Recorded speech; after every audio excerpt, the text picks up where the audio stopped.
All right, guys, happy Tuesday, week 1 of our cycle. Every Tuesday, we're going to be working on some Olympic lifts, so either snatch or clean and jerk. This will be rotating weekly. We're going to start off this week with a 10-minute EMOM of 2 power snatches. So this is from the floor into that quarter overhead squat position, 2 reps from the floor. For those that are newer to this, I'll give you some options, but the movement's going to look like this. Start feet under your hips, find your snatch grip, chest up.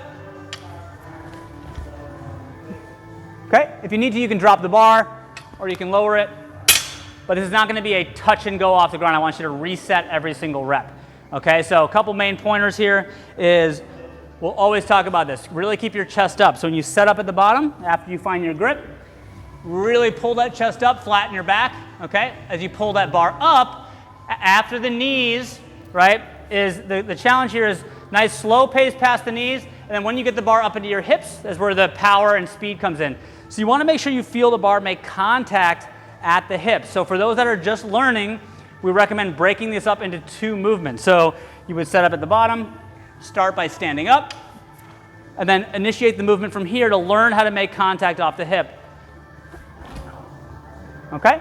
So again, if you're just learning, prioritize good hip contact, and then the receiving position. So you're going to be jumping that bar, chest is up the entire time, and trying to catch the bar in that quarter squat, okay? And so that takes some practice, takes some mobility of the shoulder. So keep this light if you're brand new, all right? 2 reps every round. Every minute you're gonna do for 10 minutes. So that's our strength portion, and there will be a version of snatching in the workout today as well. All right, guys, fun CrossFit workout here. We got 4 movements. We got a hang power snatch, running, sumo deadlift high pull, so 2 movements with the same bar, and then double unders to finish it off. It's going to be 3 rounds, 16-minute time cap. We just went over the snatch and the strength for this in the workout. This is meant to be something light that now you can do consecutive reps. So we call this barbell cycling. So this is something you're going to start from the hang position. All right, chest is always focused on being pulled straight up and down. Big jump, you catch, but ideally you can bring it right back to the next rep. Okay, this is going to be the fastest way, if you watch from the side, okay?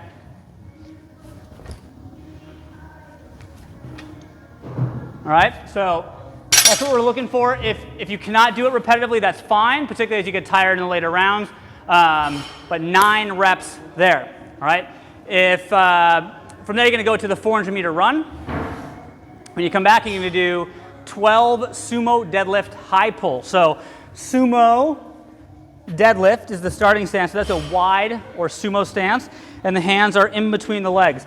So it looks like this. Again, chest is up, drive from the legs, finish with the elbows high, touch and go, off the ground. Okay? Remember, finish the elbows nice and high, really focus on getting the power from the legs. From the side, we want to see that nice flat back, okay? For 12 reps. After that, we have 50 double unders. So always a lot of ways to scale the double under. The first, simplest, is do 100 singles. Focus on using your wrists. Again, that upright torso for 100 reps to start per round. Okay? From there, you can do less double unders or putting singles in between. Again, focusing on nice tall chest.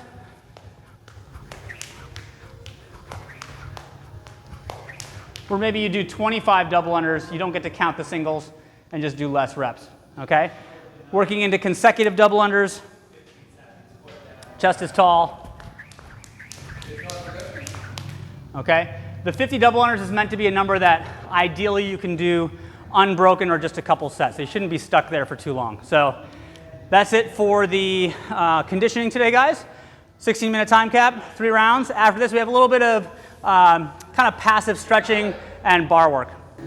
All right, guys, our finisher today has 1 strength element and 2 stretching elements. It's going to take 10 minutes total. The first, really simple, is passive hanging on the pull-up bar. So just hanging, right? And by passive, really stretching out the shoulders, okay? Opening up mobility, working on the grip. Nothing too fancy. All right, I like to do some shrugging if you need, but that's it. Hang for 1 minute. If that's too hard on your grip, you can hop off anytime you need, hop back up, accumulate as much time as you can. From there, we're going to go into 2 stretches, 2 classic stretches. One is the pigeon stretch, so this is for the glute. Okay, I'll show you from the side.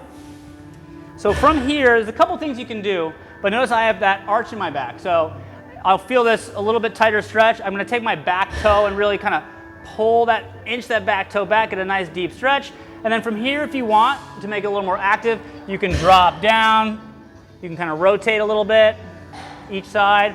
But again, just trying to feel that good stretch in our glute, 1 minute on each side. From there, we're gonna go to the couch stretch. So the couch stretch is for the main hip flexor in our quad.